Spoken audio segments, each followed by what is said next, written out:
ప్రజా సమస్యలపై పోరాటం చేస్తున్న బీసీ నాయకుల గొంతు నొక్కాలని చెప్పి కూటమి ప్రభుత్వం భావిస్తుంది. దీనిలో భాగంగానే మాజీ మంత్రి శ్రీధర్ అప్పలరాజు మీద తప్పుడు కేసులు పెట్టారనే అభిప్రాయం సర్వత్రా వినిపిస్తుంది. ఇదే అంశం మీద మనతో మాట్లాడడానికి వైఎస్ఆర్సీపీకి సంబంధించిన నేతలు ఉన్నారు. మేడం చెప్పండి, కొడుకు యాక్సిడెంట్ చేస్తే తండ్రిని అరెస్ట్ చేయడం ఎక్కడైనా ఉందా? ఎలాంటి తప్పుడు కేసులు ఎందుకు కూటమి ప్రభుత్వం పెడుతుందని మీరు అనుకుంటున్నారు?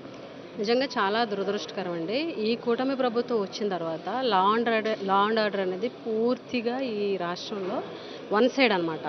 అధికార పార్టీ నాయకులకు ఒకలాగా, అలాగే ప్రతిపక్షం వాళ్ళైతే ఒకలాగా చట్టాలు. ఎందుకనంటే ఈరోజు పాపం శ్రీధర్ అప్పలరాజు గారి అబ్బాయి దురదృష్టవశాత్తు ఒక యాక్సిడెంట్లో ఒక వ్యక్తి చనిపోయారు. చనిపోయిన తర్వాత ఆ కుర్రోడుకు కూడాను హత్యానేరం కింద కేసు కట్టి, అంటే నాన్ బెయిలబుల్ కేసు కట్టి, జనరల్గా యాక్సిడెంట్ అయ్యి ఎవరైనా చనిపోతే బెయిలబుల్ స్టేషన్ బెయిల్ ఇచ్చేటువంటి కేసు అయినప్పటికీ కూడా నాన్ బెయిలబుల్ కేసు పెట్టి, అలాగే అప్పలరాజు గారికి A3గా పెట్టి ఈరోజు ఆయన అరెస్ట్ చేయడం నిజంగా చాలా దురదృష్టకరం. ఎందుకు ఈ మాట చెప్తున్నానంటే, లా అండ్ ఆర్డర్ అనేది, చట్టాలు అనేవి ఈ కూటమి ప్రభుత్వంలో అధికార పార్టీ అయితే ఒకలాగా, ప్రతిపక్షం అయితే ఒకలాగా ఉందని నేను ఎందుకు చెప్తున్నానంటే, ఫర్ ఎగ్జాంపుల్ నా నియోజకవర్గంలోనే 2025 దాదాపు నవంబర్ డిసెంబర్ ఆ టైంలోని కుప్ప నియోజకవర్గానికి సంబంధించినటువంటి ఎవరైతే జనసేన ఇన్ఛార్జ్ ఎవరైతే ఉన్నారో కడ్రక్ మల్లేష్ అని చెప్పేసి, ఆయన ఎస్టీ కమిషన్ మెంబర్ కూడా, ఆయన ఉదయం 5 గంటల ఆ టైంలో అతను ఒక్కడే కారులో డ్రైవ్ చేస్తూ అక్కడ పాపం రేపొద్దున నిర్మూలనగా ఒక స్వామిని, అయ్యప్ప స్వామి మాల్లో ఉన్నటువంటి ఒక వ్యక్తిని గుమ్మ విలేజ్లో డైరెక్ట్గా హిట్ చేసి స్పాట్ డెడ్ అనమాట. కనీసము ఆ జనసేన ఇన్ఛార్జ్ని పోలీస్ స్టేషన్కి కూడా పిలవకుండా బెయిలబుల్ వారెంట్ తోటి ఎఫ్ఐఆర్ కట్టినటువంటి ఇదే ప్రభుత్వం, మరి ఈ ప్రభుత్వంలో వైఎస్ఆర్ కాంగ్రెస్ పార్టీ శ్రీధర్ అప్పలరాజు గారు వాళ్ళ అబ్బాయి చేసినటువంటి యాక్సిడెంట్కి నాన్ బెయిలబుల్ కేసు కట్టడం ఎంతవరకు సమంజసం? అంటే కేవలం చట్టాలు అనేవి అధికార పార్టీ అయితే ఒకలాగా, ప్రతిపక్ష పార్టీ అయితే ఒకలాగా. ఈరోజు మీరు ఏదైనా రాజకీయంగా తేల్చుకోవాలి అని అంటే అప్పలరాజు గారు విషయంలో రాజకీయంగా తేల్చుకోండి, అంతేగాని చిన్న కుర్రోడిని, పాపం 18 ఏళ్ల కుర్రోడు, ఆ తల్లి బాధ ఎవరూ కూడా అది వర్ణనాతీతం అన్నాడు, అంత బాధపడేటువంటి పరిస్థితి. ఈరోజు అటువంటి పరిస్థితి అంటే ఏ ప్రభుత్వంలో కూడా గతంలో ఎప్పుడూ కూడా ఇలాంటి సిచ్యువేషన్స్ రాలేదు. పిల్లల మీద కేసు కట్టి, మహిళల మీద కేసు కట్టి కక్ష సాధింపు చర్యలు అనమాట. ఈరోజు అప్పలరాజు గారి అరెస్టు కూడా ఖచ్చితంగా రాజకీయ కక్షలో భాగమే.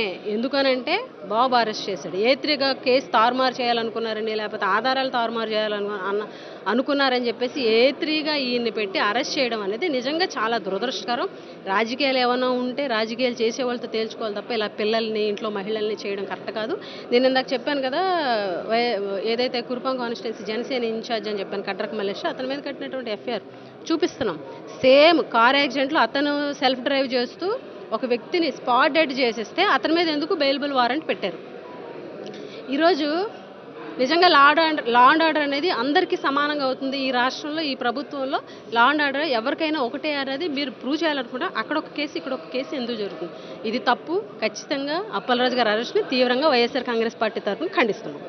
మేడం, ప్రజా సమస్యల మీద పోరాటం చేస్తున్నాడు కాబట్టి మాజీ మంత్రి అప్పలరాజు మీద తప్పుడు కేసులు పెడుతున్నారని మనం అనుకోవచ్చు అంటారు? నిజంగా చెప్పాలంటే ఈ 2 ఇయర్స్లో ఏదైతే కూటమి ప్రభుత్వం ఏర్పడిన తర్వాత మరి ఈ రోజున పలాస నుంచి తన గొంతును వినిపిస్తున్నటువంటి నాయకుడు శ్రీధర్ అప్పలరాజు గారండి. సో వారికి గొంతు నొక్కే కార్యక్రమంలోనే భాగంగా ఈరోజు ఏదైతే తన కుమారుడు యాక్సిడెంట్ విషయంలో ఒక కేసు నమోదైతే తన కుమారుడితో పాటుగా తన తండ్రి మరి వీరిని కూడా అప్పలరాజు గారికి కూడా ఈ రోజున కేసు నమోదు చేయడం అనేది అది ఎంతవరకు సమంజసం? దీన్ని బట్టి మనకు తెలుస్తుంది ఈరోజు మన రాష్ట్రంలో కూటమి ప్రభుత్వం ఏ రకంగా ఉందనేది. స్వయాన పట్టపగలు ఒక మహిళ మీద గుంటూరులో వివస్త్ర జరిగితే మాత్రం ఎవరికి పట్టలేదు, ఎవరికి కనిపించలేదు, ఎవరికి వినిపించలేదు. కానీ ఈ విషయంలో గుచ్చి అక్కడ ఉన్నటువంటి ఎవరైతే మంత్రి అచ్చెన్నాయుడు గారు కానివ్వండి, లేదంటే సెంట్రల్ మినిస్టర్ అయినటువంటి రామ్మోహన్ నాయుడు గారు కానివ్వండి, ఇదేనా మీ రాజకీయం? ఇదేనా మీ గతంలో మీ ఫాదర్ చేసినటువంటి రాజకీయమా అని నేను అడుగుతున్నా. ఈరోజు ఎంత దారుణం అండి అది. రేపు ఏదైనా రాజకీయంగా ఉంటే రాజకీయంగా తేల్చుకోవాలి, కానీ ఒక కుటుంబాన్ని దాన్ని నెపంతో పెట్టి ఈరోజు ఆ తల్లి శ్రీధరి అప్పలరాజు గారు సతీమణి అయినటువంటి ఆవిడ ఎంత బాధపడుతుందండి. ఒకవైపు కుమారుడు, ఒకవైపు భర్త. గత 5 రోజుల నుంచి తన ఆవేదన చూస్తుంటే ఎంతగానో ఈరోజు బాధగా ఉంది. దయచేసి ఇటువంటి ప్రభుత్వాన్ని వెంటనే గద్దె దించేలాగా కూడా ప్రతి ఒక్కరు కూడా ప్రజలు గమనించాలని నేను తెలియజేసుకుంటున్నాను. మేడం, బీసీలు టార్గెట్గా చేసుకుని తప్పుడు కేసులు పెట్టడాన్ని ఏ విధంగా చూడొచ్చు? ఈ ప్రభుత్వం ఏర్పడిన నుంచే దాడులు ఉధృతం చేసింది. ముఖ్యంగా వైఎస్ఆర్ పార్టీకి సానుభూతి పర్లావచ్చు, వైఎస్ఆర్ పార్టీలో ఉన్న ఎవరినైనా సరే టార్గెట్ చేస్తూ ఎక్కడ కూడా మరి ఏ కేసుల విషయంలో కూడా వారి తాలూకాకి ఒక నీతి, వైఎస్ఆర్ పార్టీకి ఉన్న వారికి నాయకులకి ఒక నీతిగా జరుగుతుంది. అరెస్టుల విషయం అవ్వచ్చు, కేసుల విషయం అవ్వచ్చు, ఈ పోలీస్ స్టేషన్లో మరి వాళ్ళు వ్యవహరించే తీరు అవ్వచ్చు. ఈరోజు అప్పలరాజు గారు వైద్య వృత్తి ఎంతో చేసిన వ్యక్తి. వైద్య వృత్తిని కూడా దైవంగా భావించేసి ప్రజలు మనల్ని అందుకున్న తర్వాత ప్రజాసేవకు వచ్చి 5 సంవత్సరాలు మరి ఒక చంద్రబాబు నాయుడు గారిని, లోకేష్ గారిని, లేకపోతే డిప్యూటీ సీఎం పవన్ కళ్యాణ్ గారిని తిట్టారు మన ఉత్తరాంధ్రలో కానివ్వండి, రాష్ట్రంలో కానివ్వండి.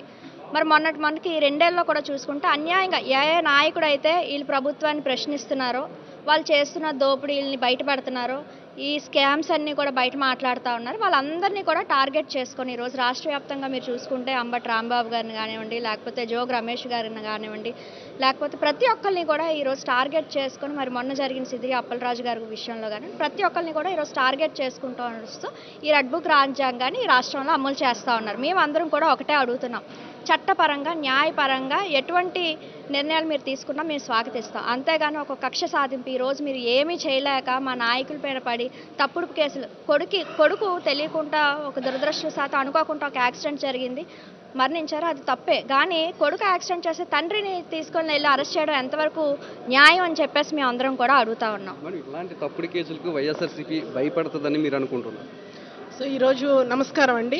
ఏదైతే పలాసలో జరిగినటువంటి ఇన్సిడెంట్ మనం ఒకసారి చూసుకుంటే కనుక ఈరోజు ఆంధ్ర రాష్ట్రంలో ఈ కూటమి యొక్క పాలన ఏ రకంగా ఉందంటే ప్రశ్నించే ప్రతి గొంతు కూడా నొక్కే ప్రయత్నం చేస్తూ ఉన్నారు. ఈ కార్యక్రమంలో భాగంగానే మొన్న జరిగినటువంటి సంఘటన నిజంగా దురదృష్టకరము, అలా జరిగి ఉండకూడదని అందరం కూడా భావిస్తూ ఉన్నాము. కానీ ఈరోజు కేవలం పలాసలోని శ్రీకాకుళం జిల్లాకు సంబంధించి ఈ ప్రభుత్వం యొక్క వైఫల్యాలని ఎత్తి చూపుతున్నారు, పదే ప్రశ్నిస్తున్నారని ఒకే ఒక కారణంతోనే మాజీ మంత్రివర్యులు శ్రీధర్ అప్పలరాజు గారికి ఇలాగ అరెస్ట్ చేయడం అనేది నిజంగా చాలా దుర్మార్గం అని కూడా ఈ సందర్భంగా నేను తెలియజేస్తా ఉన్నాను.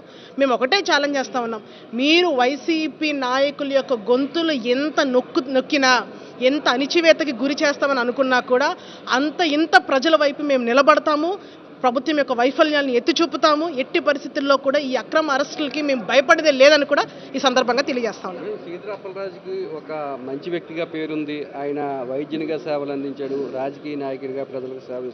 అలాంటి వ్యక్తుల మీద తప్పుడు కేసులు పెట్టడాన్ని ఈ కూటమి రాజకీయ కక్షలో భాగంగానే ఇలాంటివి జరుగుతున్నాయని అనుకుంటారా? అది అందరికీ తెలుస్తుందండి. ఎందుకంటే మరి ఈ 5 మా హయాంలో మంత్రిగా చేసిన వ్యక్తి మీద, ప్రజల్లో మంచి పేరున్న వ్యక్తి మీద, మరి ఏ తప్పు చేయకుండా ఉన్న వ్యక్తి మీద కేసులు పెట్టడం అన్నది కూటమి ప్రభుత్వం చేస్తున్న అన్యాయాన్ని మనం తేటతెల్లమవుతుంది. నిజంగా మరి ఈరోజు ఎవరైతే ప్రశ్నిస్తారో, ఎవరైతే మరి మీరు చేస్తున్న తప్పు అని మాట్లాడుతున్న ప్రతి ఒక్కరి మీద మీరు మరి మీ యొక్క అధికారం చూపిస్తున్నారు. ఈ ధోరణి మార్చుకోండి. తప్పు జరిగితే ప్రతి ఒక్కరు ప్రశ్నిస్తారు, అడుగుతారు.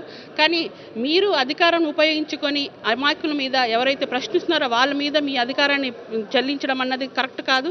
మరి ఈ ధోరణి మార్చుకొని మరి గవర్నమెంట్ని సక్రమైన దారులు నడిపిస్తారని తెలియజేస్తాను.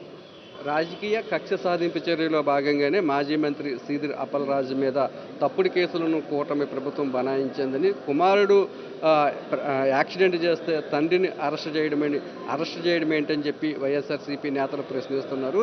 తెలుగుదేశం పార్టీకి సంబంధించిన, జనసేన, బీజేపీ పార్టీలకు సంబంధించిన నాయకులు యాక్సిడెంట్లు చేస్తే ఒక విధంగా కేసులు నమోదు చేస్తున్నారు. అలాగే వైఎస్ఆర్సీపీకి సంబంధించిన వాళ్ళు కానీ, వాళ్ళ కుటుంబ సభ్యులు కానీ యాక్సిడెంట్లు చేస్తే మరో రకమైన కేసులు నమోదు చేస్తున్నారని, ఇదంతా కూడా రాజకీయ కక్షలో భాగంగానే జరుగుతున్నాయని చెప్తున్నారు. కెమెరామెన్ అప్పలరాజుతో నాయుడు, విశాఖపట్నం నుంచి.